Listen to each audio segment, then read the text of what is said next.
Hello friends, welcome back to my YouTube channel. ಎಲ್ಲರಿಗೂ ವರಮಹಾಲಕ್ಷ್ಮಿ ಹಬ್ಬದ ಶುಭಾಶಯಗಳು. ಇವತ್ತಿನ ವಿಡಿಯೋ ಬಂದು ವರಮಹಾಲಕ್ಷ್ಮಿ ಹಬ್ಬದ ವ್ಲಾಗ್ ಆಗಿರುತ್ತೆ. ಸೊ ನಾಳೆ ಹಬ್ಬ ಇರೋದ್ರಿಂದ ಅದ್ರ ಹಿಂದಿನ ದಿನವೇ ನಾನೆಲ್ಲ ರೆಡಿ ಮಾಡಿ ಇಟ್ಕೊತಾ ಇದ್ದೀನಿ ಸ್ಯಾರಿ ಎಲ್ಲ.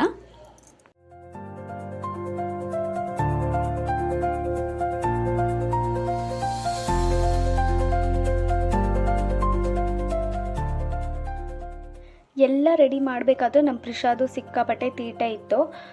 ಕೆಳಗಡೆ ಇಟ್ಕೊಂಡು ಸ್ಯಾರಿ ಇದು ಮಾಡೋಕ್ಕಾಗಿಲ್ಲ, ತುಂಬಾ ಸಾಫ್ಟಾಗಿದ್ದರಿಂದ ಸೀರೆ ಕೆಳಗಡೆ ಇಟ್ಕೊಂಡು ಮಾಡೋಕ್ಕಾಗಿಲ್ಲ. ಸೊ ನಾರ್ಮಲಾಗಿ ನಾವು ನೆರಿಗೆ ಹೇಗೆ ತೊಗೊತೀವಿ ಅದೇ ಥರ ತೊಗೊಂಡು ನಾನು ಕಂಟಿನ್ಯೂ ಮಾಡ್ಕೊಂಡು ಹೋದೆ.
ಲಕ್ಷ್ಮಿದು ಸ್ಯಾರಿ ಎಲ್ಲ ಹಾಕಿ ಆದಮೇಲೆ ರೆಡಿ ಆದಮೇಲೆ ಫೇಸ್ ಇವಾಗ ಅಲಂಕಾರ ಮಾಡೋಣ ಅಂತ ಕೂತ್ಕೊಂಡೆ.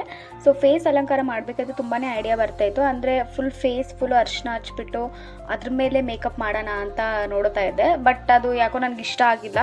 ಯಾಕಂದರೆ ನಮ್ಮ ಲಕ್ಷ್ಮಿ ಮುಖ ಬಂದು ತುಂಬ ಚಿಕ್ಕದಾಗಿರೋದ್ರಿಂದ ಸೊ ಫುಲ್ ಅರಿಶಿನ ಹಚ್ಬಿಟ್ರೆ ಅದಾದಮೇಲೆ ಮೇಕಪ್ ಮಾಡಿದ್ರೆ ಅದು ಚೆನ್ನಾಗಿ ಕಾಣಿಸಲ್ಲ ಅಂತ ಅನಿಸ್ಬಿಟ್ಟು ನಾರ್ಮಲಾಗಿ ಹಾಗೆ ಮೇಕಪ್ ಮಾಡೋಕ್ಕೆ ಸ್ಟಾರ್ಟ್ ಮಾಡಿದೆ.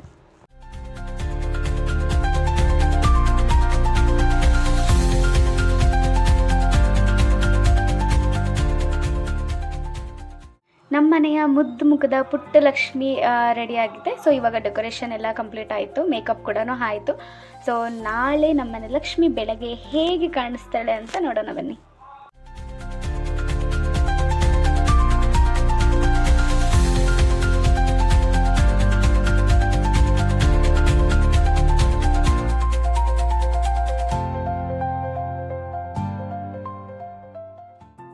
ಪೂಜೆ ಮಾಡಿ ಇವತ್ತಿನ ದಿನ ಎಂಡ್ ಮಾಡಿದೆ.